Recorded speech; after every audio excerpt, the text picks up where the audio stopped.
vai passar um vídeo antes do Rocky Balboa, que é um personagem do cinema que eu gosto muito, vocês sabem que eu gosto muito de filme. E depois a gente dá início à pregação. Eu vou tentar ser bem rápido hoje, que eu sei que o tempo é curto e eu tenho sérios problemas em cumprir tempo. E eu prometo que as heresias vão estar no vídeo e no título da pregação. Depois eu me comporto.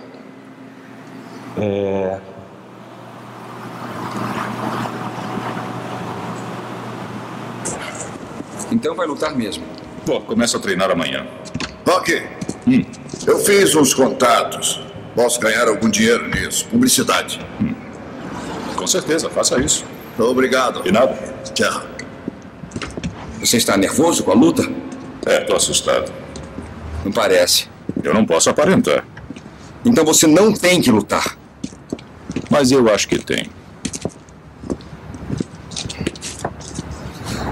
Olha, viver com você não foi nada fácil. As pessoas me veem, mas pensam em você. Agora com tudo isso de novo vai acabar sendo muito pior. Não tem que ser, filho. Ah, mas vai ser. Por quê? Você tem muita coisa. O quê? Meu sobrenome?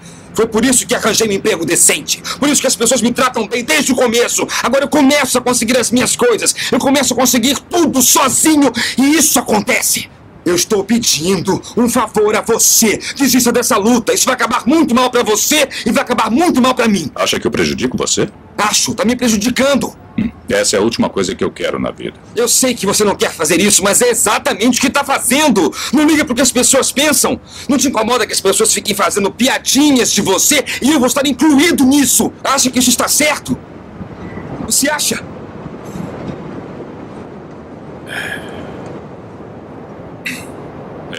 Você não vai acreditar.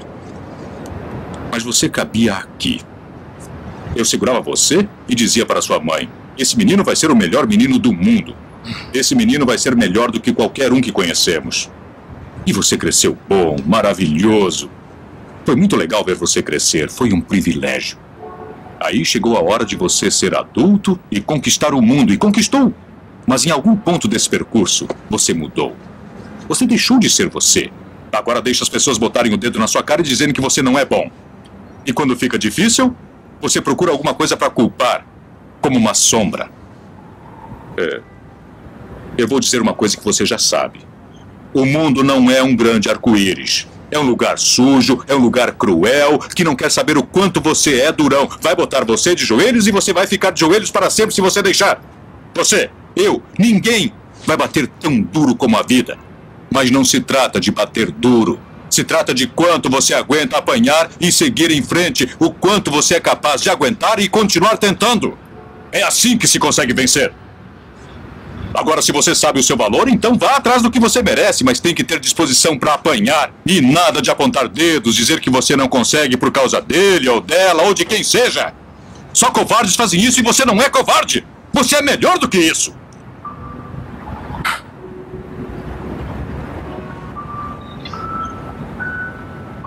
Eu sempre vou amar você acima de tudo. Aconteça o que acontecer. Você é meu filho, é meu sangue. Você é a melhor coisa da minha vida. Mas se você não acreditar em você mesmo, nunca vai ter uma vida.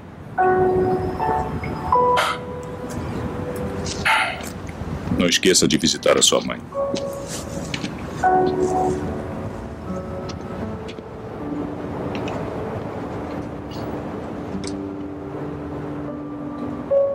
Esse foi o momento coach do culto. Agora a gente vai ministrar. Eu sou fã do Rock, dá pra perceber, né? Então, são 6 filmes do Rock, mais 2 do Creed. Então, se você quiser entender toda a saga Rock, eu te aconselho a assistir todos os filmes. E por que eu trago, né, inicio minha ministração hoje com esse vídeo que é muito utilizado mesmo em palestras motivacionais e tal, essas coisas de coach e tudo mais, porque eu quero fazer um paralelo, né? Para quem conhece a história do Rock, ou quem eu creio que vai conhecer ainda, o Rock ele é um péssimo pai, né? Você vê esse discurso lindo, maravilhoso, mas ele é um péssimo pai. Ele não teve referência de pai, não teve nenhuma referência de pai, toda referência de pai que ele tem é muito ruim. vou dar spoiler, ele tem uma situação, ainda inclusive depois desse filme 6, uma situação extremamente conturbada com o filho dele. E os únicos momentos que o Rocky consegue exercer paternidade, ele consegue influenciar ou dar traços de paternidade, é quando ele acaba treinando outros lutadores. Isso quer dizer o quê? Que Rocky, ele só sabe a linguagem da luta, né? E óbvio que eu me identifico muito com a linguagem da luta, já cansei de falar isso aqui para vocês. Essa linguagem da guerra sempre me atraiu, sempre me despertou, tanto que isso me leva para pensar terapeuticamente muitas coisas a respeito da minha vida, e eu vou compartilhar mais um pouquinho da minha vida também hoje com vocês. Mas o filme do Rocky, a questão principal dos filmes do Rocky não é que é um filme voltado para a paternidade ou um filme de luta. O grande vilão dos filmes de Rocky é a vida. Se você prestar atenção, todos os adversários do Rocky são vilões assim, de um enredo para filme muito ruim. Mas aquilo que ele fala, assim, ninguém vai te bater mais duro do que a vida. E é contra esse vilão da vida hoje, que é a vida, da qual todos nós estamos inseridos nela, uns aparentemente melhores que outros. E na vida nós temos momentos de altos e baixos, e isso é viver, e isso faz parte de ser, de estar coabitando nesse espaço com outros seres humanos. E o maior vilão dos filmes do Rocky é a vida. É contra ela que você tem que lutar, é ela que te desafia, é ela que te joga na lona, é ela que te derruba, é ela que vem naquele momento de maior dor, de maior sofrimento e te coloca lá para baixo e te diz, olha, você é impotente diante de algumas situações. Não importa o que você queira fazer, você cai. E a lição que ele nos dá é, você tem que levantar. Você vai cair e você vai levantar. Você vai cair e você vai levantar. Eu estou lendo um livro, estou terminando de ler um livro que chama Por que Sou Cristão, de um autor chamado John Stott. E no primeiro capítulo desse livro ele fala do cão de caça do céu, né? E já adianto que ele está se referindo a Jesus. E você pode pensar, misericórdia, Jim, como assim? Você está chamando Jesus de cachorro? Calma, a gente vai chegar lá. No primeiro capítulo, quando ele começa a fazer um paralelo com as caças, com um cão farejador, um cão de caça, e ele vai descrevendo todas as habilidades que um cão de caça tem, é praticamente quase impossível. Se você tiver um cão de caça treinado te perseguindo, você pode fugir o quanto você quiser, ele vai te encontrar, ele vai te achar. Você pode correr, você pode estar dias à frente dele, você sempre deixa um rastro e ele sempre te encontra, ele sempre sabe onde você está. E aí, pra gente, pode passar, pra gente dar a introdução, o próprio John Stott, essa frase eu tirei do livro, que ele fala assim, a primeira resposta à pergunta, por que sou cristão, foi referir-me ao cão de caça do céu, que me perseguiu, cutucou, arguilhou, até que eu me entregasse a ele. Minha segunda resposta é, porque eu estou convencido de que o cristianismo é verdadeiro, ou melhor, de que as afirmações de Jesus são verdadeiras.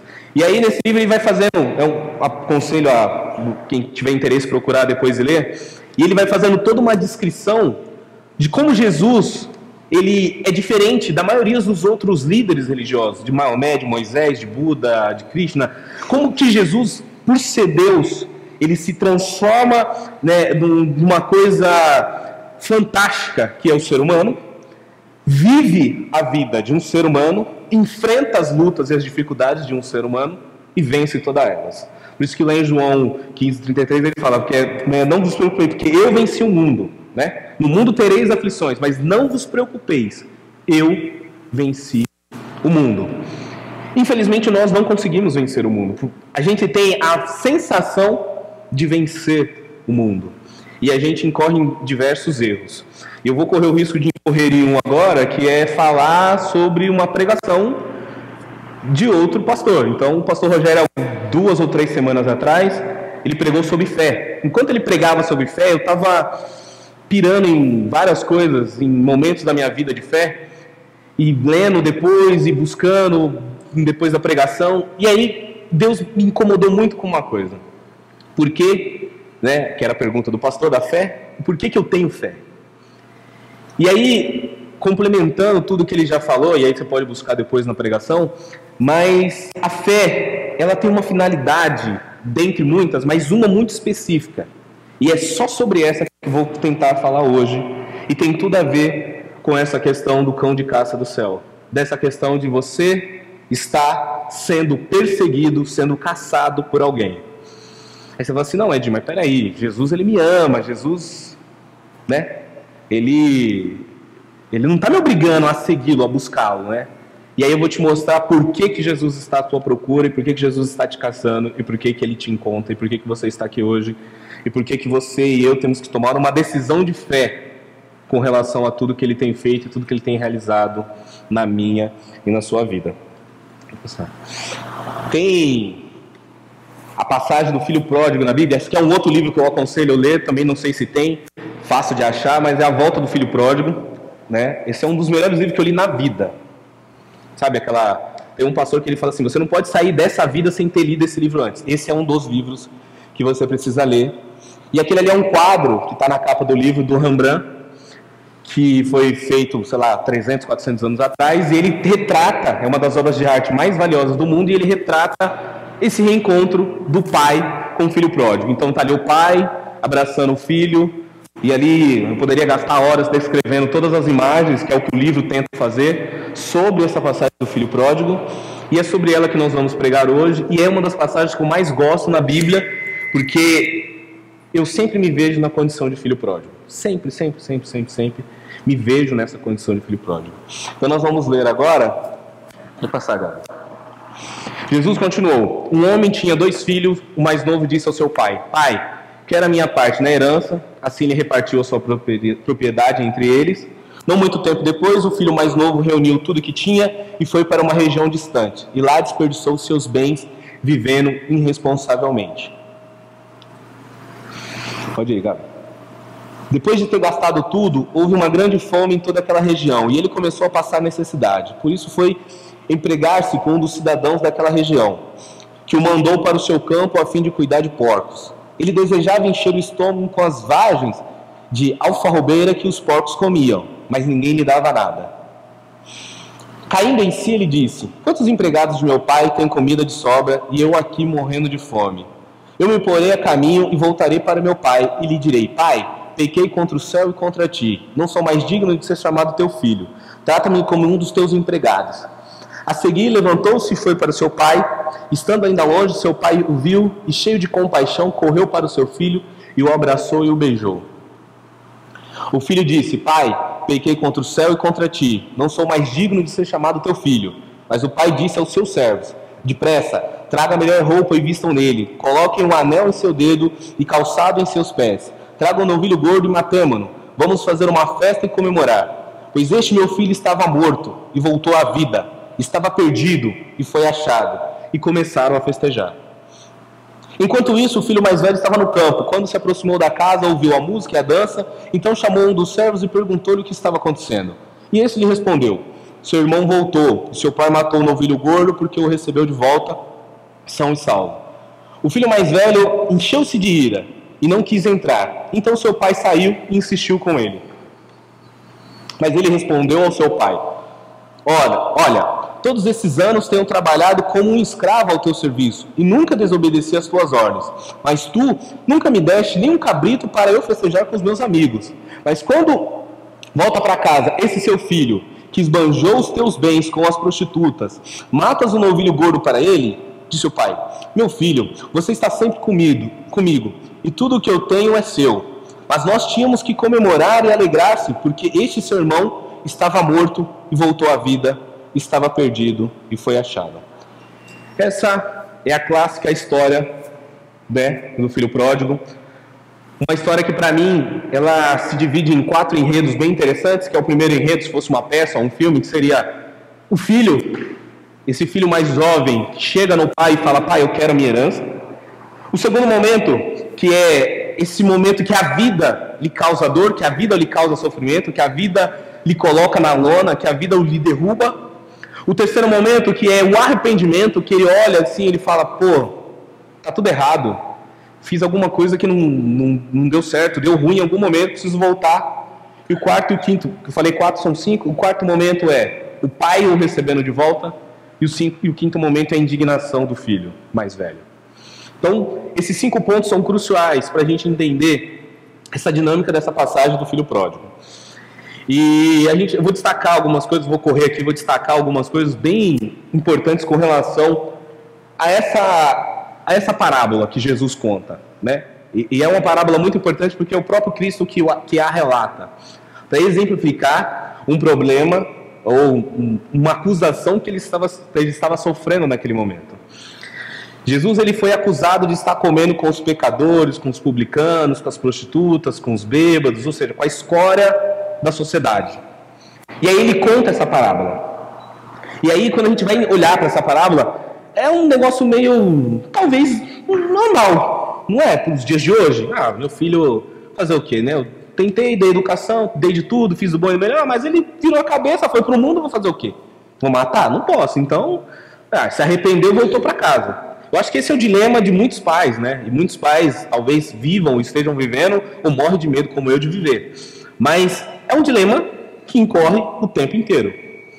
E aí, quando você olha para essa passagem, você tem várias distorções dela, né? Sobretudo de um pai. Você pode olhar para esse pai e falar, esse pai é um péssimo pai, um péssimo exemplo de pai, né? Porque não conseguiu cuidar dos 2 filhos. Ou, como assim? Essa casa está dividida, essa casa tem um problema gravíssimo. E aí vamos pontuar algumas coisas. Quando alguns missionários, alguns historiadores, eles falam que quando pregam essa mensagem no Oriente Médio, nos países islâmicos, é quase inimaginável que esse tipo de coisa possa acontecer. Não faz sentido, não tem lógica, é uma afronta, é um absurdo você ler uma passagem dizendo que o filho mais novo vira para o pai e fala, pai, eu quero a minha parte na herança. E por que isso é um absurdo? Porque isso é uma sentença de morte. Diferente do Ocidente, no Oriente, nos países islâmicos, a herança só é passada quando o pai morre. Não tem como, eu vou te dar a parte, então, vai seguir sua vida, seja independente, tenha autoridade para fazer o que você quiser. Não existe. Essas são sociedades patriarcais, com uma questão machista extremamente forte, enraizada, histórica, que se um filho mais novo chegar para o pai e falar assim, pai, me dá minha parte na herança, ele pode ser morto. Porque ele está pedindo a morte do pai. E pedir a morte do pai, pedir a morte do patriarca, é pedir a morte do líder, da autoridade máxima, do soberano da casa, da família. Então é a primeira problemática que nós temos aqui nessa passagem. Um filho mais novo que chega para o pai e fala, pai, eu quero a sua morte.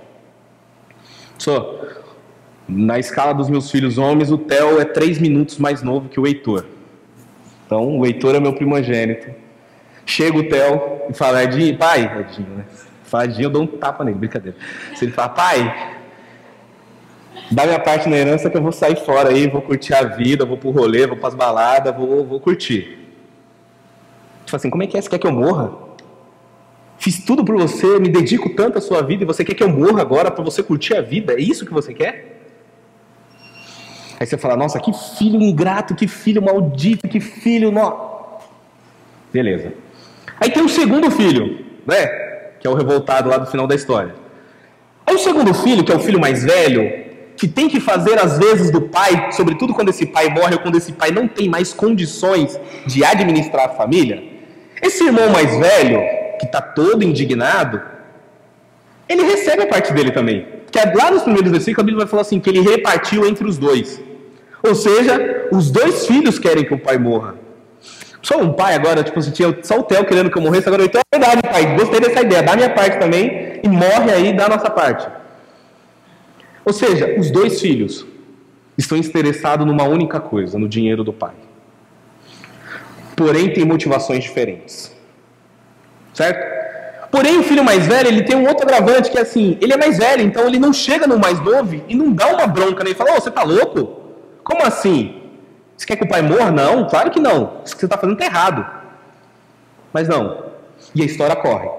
A história diz que esse filho ele vai para o mundo, ele se perde, e aí em algum momento ele cai em si e fala, na casa do meu pai, os empregados vivem super bem. Então eu vou voltar para lá, vou pedir perdão e vou falar, pai, eu pequei contra os céus e contra ti, me contrata como empregado. E aí a gente começa numa primeira ruptura. Você sai de um estado de filho e se coloca num estado de empregado. E isso é muito fácil acontecer com a minha e com a sua vida. Porque a grande crise do cristianismo é não entendendo que somos filhos de Deus. Edinho, lógico que nós somos. Eu falo isso o tempo inteiro que eu sou filho de Deus. Eu quero que ao final dessa pregação você tenha que analisar bem o seu coração para ter certeza se você se vê e se reconhece como um filho de Deus. Porque esses dois filhos dessa casa estavam com problemas.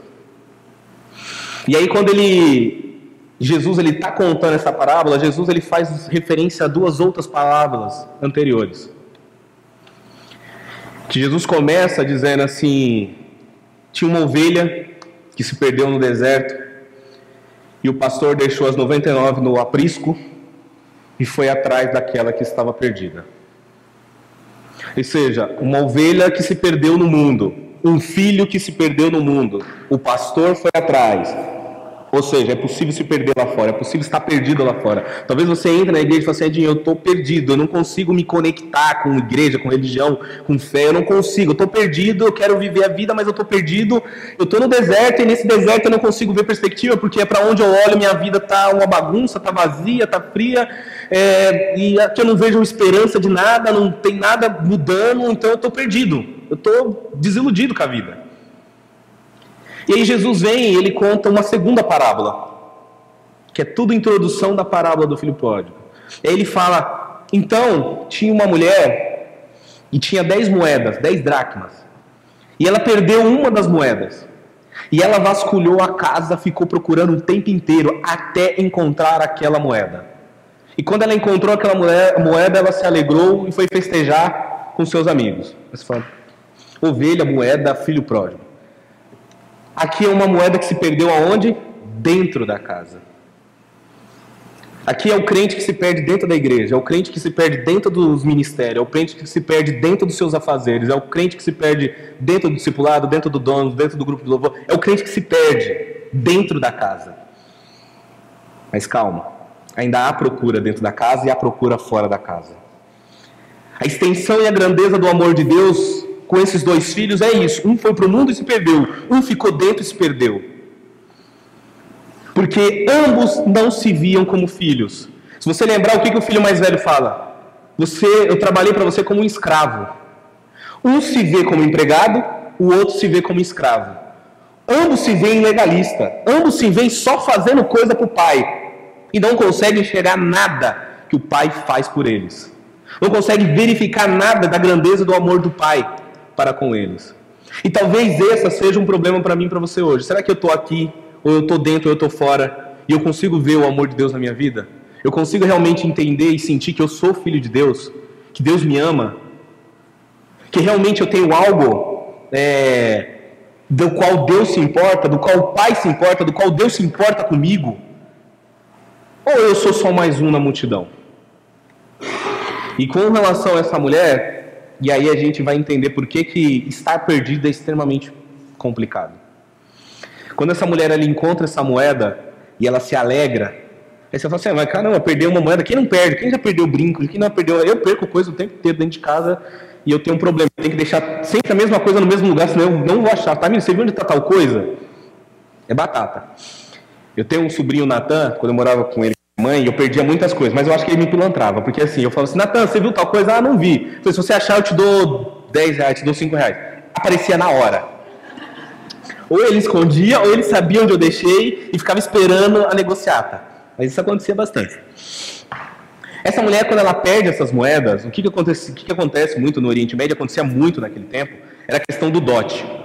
Então, não tinha cédula, era moeda de ouro, que quando a mulher casava, quando ela era dada em casamento, o pai dava um dote para elas em moedas de ouro. E você vai ver alguns filmes, alguns relatos, alguns historiadores contam que durante o casamento elas amarravam essas moedas no véu. Então é um véu cheio de moedas. O que aquilo quer dizer? Aquela moeda vai ficar guardada, para caso um dia o marido dela morra, ou vá para a guerra, ou sei lá, se divorcie dela e jogue ela, né? Eu falo joga porque esse é o termo mesmo que infelizmente se tratavam com as mulheres, lá ainda se trata até hoje, em muitos países do Oriente Médio.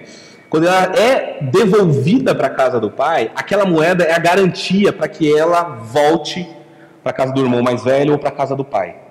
É a garantia de sustentação para pagar a viagem, para pagar, sei lá, as dívidas, e ela poder voltar para casa. Ou seja, essa moeda para essa mulher que perdeu uma das 10 moedas, quando ela perde uma, aquilo depende da vida dela. Por isso que ela procura desesperadamente. Porque ela sabe que o futuro dela está em jogo. E esse desespero, e Jesus compara a isso. Fala, uma mulher ficou desesperada porque o futuro dela estava em jogo. E ela procurou essa moeda desesperadamente. Quando ela achou, ela se alegrou e ficou feliz. E aí Jesus dá essas duas introduções de parábolas para chegar no filho pródigo e dizer, olha, tem um filho perdido dentro da casa e tem um filho perdido fora da casa. E aí, para piorar, né, como sempre piora na vida, né, porque o pastor que eu tinha da minha outra igreja, ele falava, uma vez eu estava com um debate muito intenso com ele com relação a um problema na minha família, e eu bravo, indignado com um dos meus irmãos e falando horrores.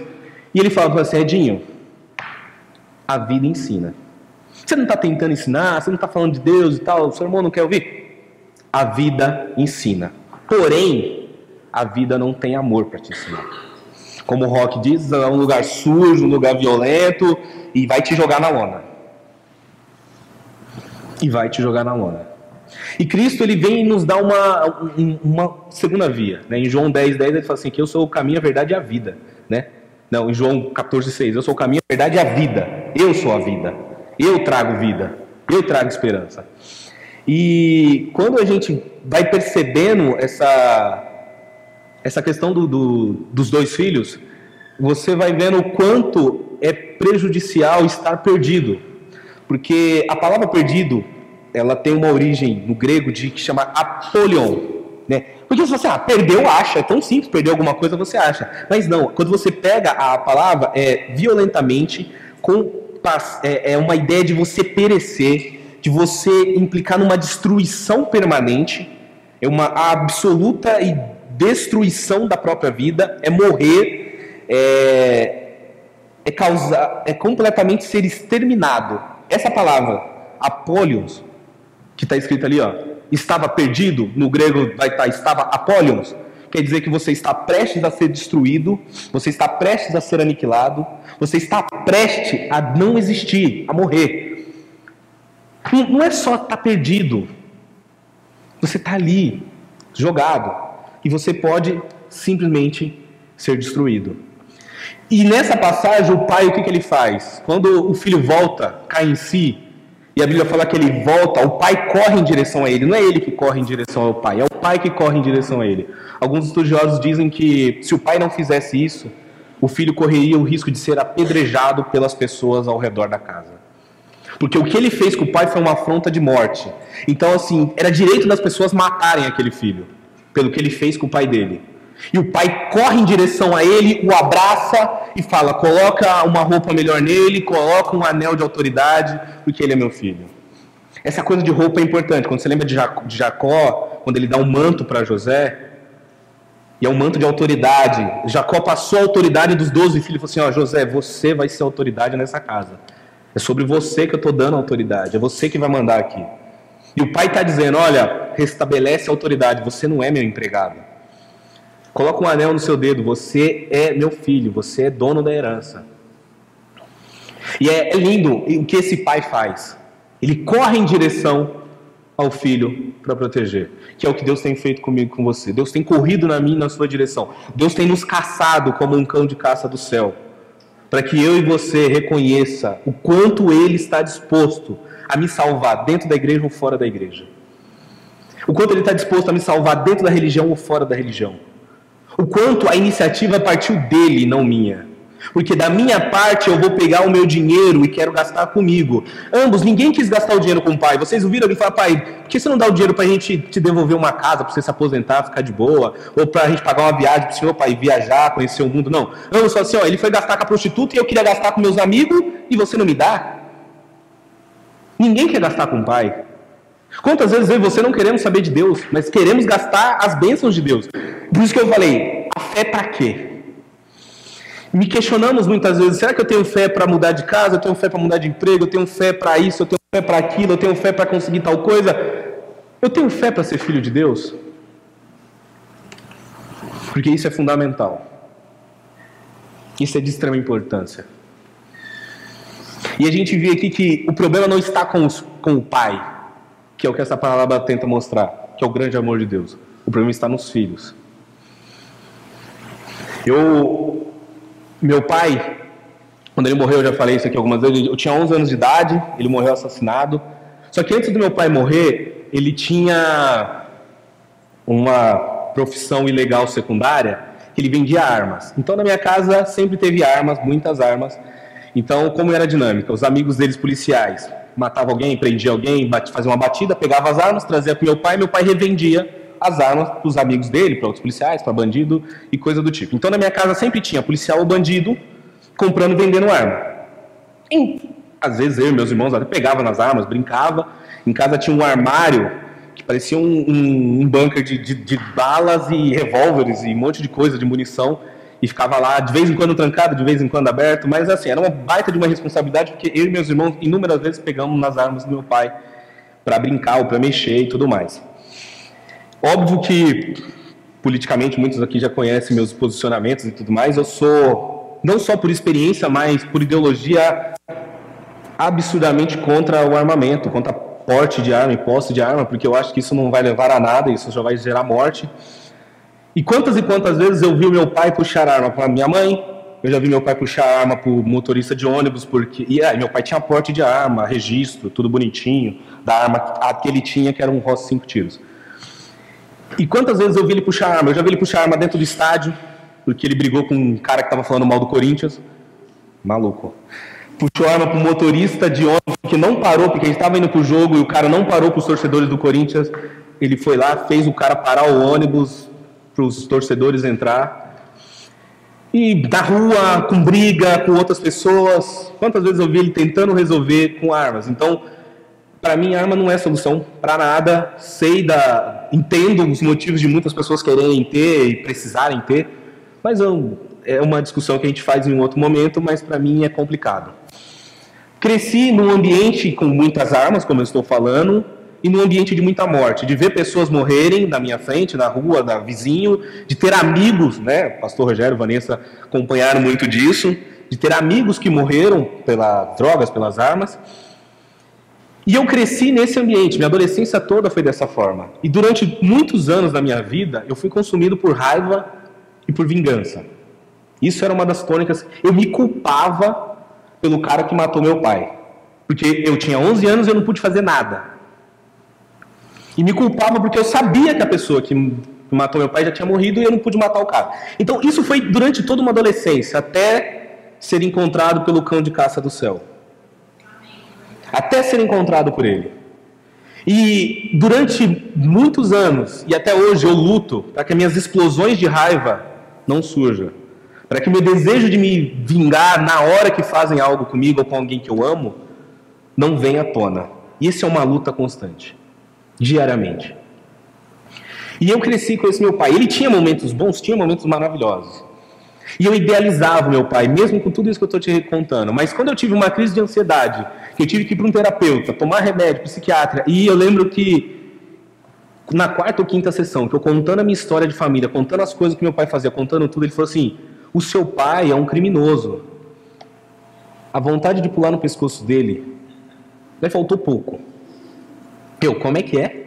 Ele, seu pai é um criminoso. Não, repete. Como assim? Você está falando da pessoa que eu tenho referência, meu herói, eu tento seguir minha vida igual a ele, eu tento fazer as coisas que ele faz, eu tento imitar o que ele faz, e você está falando que ele é um criminoso? Deu vontade de matar o terapeuta. Mas eu voltei para casa, conversei com a Tamisa, eu lembro que fiquei remoendo aquilo muito tempo, e de fato, eu falei, meu pai era um criminoso. E aí foi uma desconstrução absurda do referencial de pai que eu tinha. Talvez como eu, você também não tenha. E eu acredito que ninguém tem, por mais bom que seu pai seja, nós não temos referências 100% garantidas do que é um bom pai. Logo, isso implica para que a gente reconheça Deus como esse Pai nosso, sabe? Que Ele ensina na oração. Pai nosso que estás no céu. Não é meu pai, não é o seu pai, é Pai nosso. É nos ver como irmãos e reconhecer Deus como Pai. E essa é a nossa dificuldade. E é por isso que nós nos perdemos de Deus, seja dentro da igreja, seja fora da igreja. Seja como a moeda que se perde dentro da casa, ou seja como a ovelha que se perde no deserto. E você vai ser constantemente confrontado para que a sua filiação de pai seja aniquilada e seja destruída. O Satanás, ele não quer que você entenda que você é filho de Deus. Ah, Edinho, mas será? Pode passar, galera. E o Espírito Santo desceu sobre ele em forma de córpora, como uma pomba, e ouviu-se uma voz no céu que dizia: Tu és o meu filho amado, em ti me comprazo. Aqui é o Espírito Santo, é Deus falando para Jesus, dizendo: Jesus, tu és o meu filho amado, em quem me comprazo. Eu te amo, Jesus, tu és meu filho. Lá na frente, alguns minutos depois, Satanás vem e diz assim: se você é filho, disse o diabo, se tu és o filho de Deus, diz a esta pedra para que se transforme em pão. No momento de dificuldade, no momento que a vida está castigando Jesus, no momento de provação no deserto, a primeira coisa que o diabo pergunta: você é filho? Ele não perguntou: Jesus, você tem fé para transformar pedra em pão? Ele falou: se você é filho, transforma a pedra em pão. Ele não quer, eu acho que você consegue. O diabo é esperto, ele sabia que Jesus podia transformar a pedra em pão, mas ele queria saber se Jesus era filho. O diabo sabe que você tem fé para conseguir os nossos sonhos, mas ele quer saber primeiro se eu e você somos filhos. E ele vai questionar isso o tempo inteiro. É o tempo inteiro. Enquanto você estiver vivo, Satanás vai questionar se você entendeu que você é filho de Deus. No final, na cruz, e dizendo: tu que destrói o templo e em 3 dias o reedifica, salva-te a ti mesmo. Se és o filho de Deus, desce da cruz. Em inúmeras outras passagens, Jesus foi questionado. O diabo perguntou: se você está aí no alto da montanha, se joga aí. Se você é filho de Deus, ele vai te proteger. Se você é filho de Deus, é o tempo inteiro. Essa luta para você entender que você é filho de Deus. E você só entende se você é filho de Deus se você reconhece que houve um processo da qual esse Deus teve toda a iniciativa de correr e te tirar da perdição, ou de sair da casa. Lembra que o filho pródigo, ele ficou do lado de fora, ele não quis entrar? O que o pai fez? O pai saiu e foi até ele. É sempre o pai que toma a iniciativa de salvar. O discurso do Rock é muito bonito, né? Quando ele fala que você é que tem que fazer. Só que não é você que faz. É Deus que está fazendo por mim e por você. Amém? Talvez a sua vida hoje não esteja mil maravilhas e você não tenha motivo do que se alegrar. Mas pela fé, precisamos reconhecer que tem um Deus que está diretamente implicado em me salvar, em te tocar, em te transformar, em te restaurar, em te livrar da destruição completa, porque Ele te ama e porque você é filho dEle. Amém? Pode passar. E aqui eu faço um link com a pregação do pastor Rogério, da 2 ou 3 semanas atrás. Mas todos quanto receberam, deu-lhes o poder de serem filhos de Deus, aos que creram em seu nome. Como eu me torno filho? Como eu sei que eu sou filho? Só quando eu creio. Você pode ter fé para tantas outras coisas, e você deve ter, eu tenho que ter fé para muitas coisas. Mas talvez o ponto central da minha fé tem que ser todo dia declarar que eu sou filho de Deus. Porque se eu sou filho de Deus, eu mudei de vida. Amém? Sabe quando você reconhece que você é filho? Quando você está lá no meio das prostitutas, gastando todo o seu dinheiro, ou quando você está numa depressão, num sofrimento, você está comendo e vendo que os porcos têm regalias e vida melhor que a sua, você cai em si, você fala: peraí, vou voltar para a casa do meu pai. Quando você se arrepende, quando há uma mudança na rota da sua vida, quando você fala: peraí, eu vou voltar. A vida que eu estou levando hoje está errada. Eu não posso me considerar filho fazendo as mesmas coisas que eu faço. Eu não posso me considerar filho agindo da mesma forma que eu ajo. Eu não posso me considerar filho pensando da mesma forma que eu penso. Não tem como. E para ser filho é um coração aberto. É por isso que nos nossos processos de discipulado não tem conversa, não tem negociação. Ou você dá o seu coração ou você não vai ser discipulado. Não tem meio termo. Quanto mais esconde, mais perdido fica. Tem que abrir, tem que dar o coração. É aquilo. Jesus fala: filho meu, dai-me o teu coração. Ele chama de filho. Filho meu, dai-me o teu coração. Eu quero, é isso que eu quero. Ah, mas você não quer que eu trabalhe? Você não quer que eu seja o seu escravo? Você não quer que eu seja o seu ativista? Você não quer que eu seja, olha, o seu melhor pregador, o seu melhor músico, o seu melhor trabalhador social para a igreja? Não, eu quero que você seja meu filho em primeiro lugar. Demais coisa é consequência. Porque você mudou. Agora você quer trabalhar, você não quer catar o dinheiro e gastar à torta e à direita. Você quer fazer por merecer. Você quer ter orgulho do que você fez. E é isso que Deus está me chamando. É que Deus está nos chamando hoje. Para ter clareza que a nossa fé tem um ponto final e central, que é se tornar filho de Deus. Pode passar, galera. Então, vendo a mulher que não podia ocultar-se, aproximou-se tremendo e, prostrando-se ante ele, declarou diante de todo o povo a causa por que ele havia tocado. E como logo sarara. E ele lhe disse: tem bom ânimo, filha, a tua fé te salvou, vai em paz. Em inúmeras outras passagens você vai ver Jesus chamar o leproso de filho, vai falar: a tua fé te salvou, filho, a tua fé te salvou, filho, vai em paz, não peque mais. Jesus, ele restabelece uma ligação que está rompida. E a ligação que está rompida é a ligação da paternidade. Estava vindo no carro com a Tamires, eu falei: amor, coloca aquela música do... Eu não tenho certeza se é o Fábio Júnior mesmo que canta, onde tem aquele refrão: pai, você foi o meu herói, meu bandido. Essa é a nossa realidade de muitos dos nossos pais. A nossa referência de pai é isso. Os nossos pais são maravilhosos. Eu tento ser um pai maravilhoso, mas eu sei que em algum momento da minha vida eu vou ser vilão dos meus filhos. Eu sei que eu vou ser, porque eu não consigo ser esse pai perfeito. Eu não consigo ser esse cão de caça com habilidades extremas de não perder o rastro de ninguém.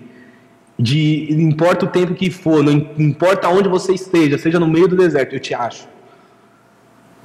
Seja no deserto da multidão, que muitas vezes você está tão preso, Quantas pessoas estão presas num deserto de multidão? Ela tem milhares de pessoas ao seu redor, ela tem muitas pessoas bajulando, mas ela está sozinha e perdida.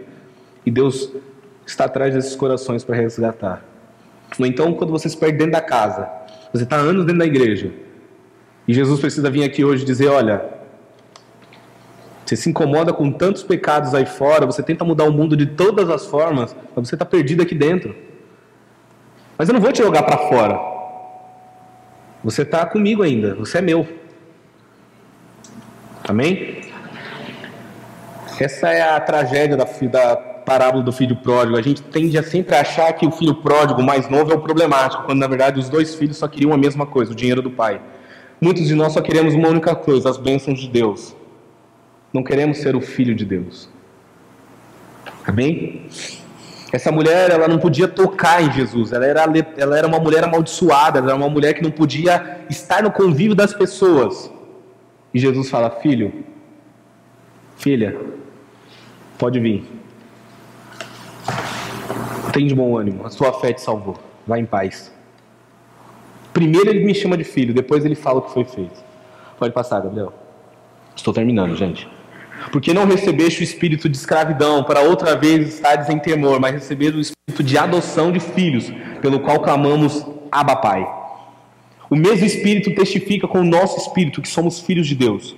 E se nós somos filhos de Deus, somos logo herdeiros também, herdeiros de Deus e co-herdeiros de Cristo. E se é certo que com Ele padecemos, para que também com Ele sejamos glorificados. Amém? Abba, Pai. Essa é uma expressão utilizada por Jesus. Nenhum outro profeta do Antigo Testamento, nenhum outro rabino, nenhum outro líder religioso do judaísmo utilizou. Porque era um pecado você chamar Deus dessa coisa tão próxima. Jesus, ele era um cara extraordinário.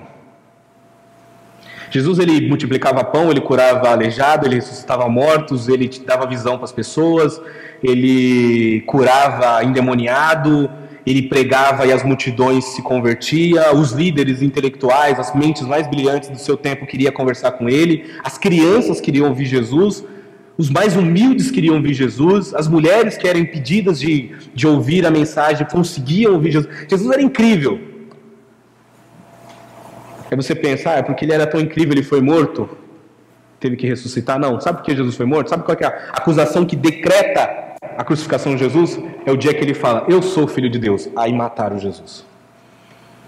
Antes disso, estavam buscando, tentando e não conseguiam. Ele está falando essas coisas, mas vamos dar uma chicotada nele, vamos bater, vamos fazer. Não, agora ele falou que é filho de Deus, agora ele tem que morrer. Quando Jesus se assumiu que é filho de Deus, ele tem que morrer. O que eu quero dizer com isso? Se eu e você entender que ser filho de Deus é a coisa mais importante que a gente pode fazer na nossa vida, porque isso pode nos custar a vida. Amém? Porque um filho de Deus vai morrer pelas convicções e pela certeza e pela palavra do seu pai, do seu papai, daquele a quem ele conhece profundo e intimamente. Então eu e você hoje, quando a gente entende isso, que nós somos filhos de Deus, nós temos que ter fé, como diz lá no versículo, mas todos quanto receberam de Deus o poder de serem filhos de Deus, porque creram, é uma coisa extremamente séria. Não é só simplesmente bater, sair por aí falando para você, eu sou filho de Deus, você é filho de Deus, eu sou filho de Deus, você não é, você é filho do diabo. Não, é mais do que isso. O filho de Deus, as pessoas sabem quem são, as pessoas percebem, as pessoas veem a atitude dela. Pedro, ele não conseguiu negar que ele era um filho de Deus, porque as pessoas falam assim, você fala como ele, você anda como ele, você estava com ele. Pedro, não tô, não era eu, era outro. Estava sim, eu vi. Você fala que nem ele, você age que nem ele. Não tem como esconder. Você pode negar, mas você é filho. Não tem como. Não dá para ocultar quando você consegue, quando você vê, quando você entendeu que o cão de caça do céu veio à tua procura, te encontrou e trouxe você para perto dele. E você precisa reconhecer, porque o diabo vai ficar durante toda a sua vida dizendo ao contrário, que você não é filho, que você não merece nada. E vai tentar distorcer a minha e a tua fé, dizendo, transforma a pedra em pão. Você não precisa ser filho, mas faz milagre. Você não precisa ser filho, mas recebe uma bênção. Você não precisa ser filho, mas ganha olha que bênção que você ganhou. Mas ser filho não precisa. Para que ser filho? Só ganha, só recebe, tá bom. Tá melhor que muita gente aí fora. Seja você aqui dentro, seja você lá fora. Amém? Somos filhos de Deus. Amém? Feche seus olhos, vamos orar.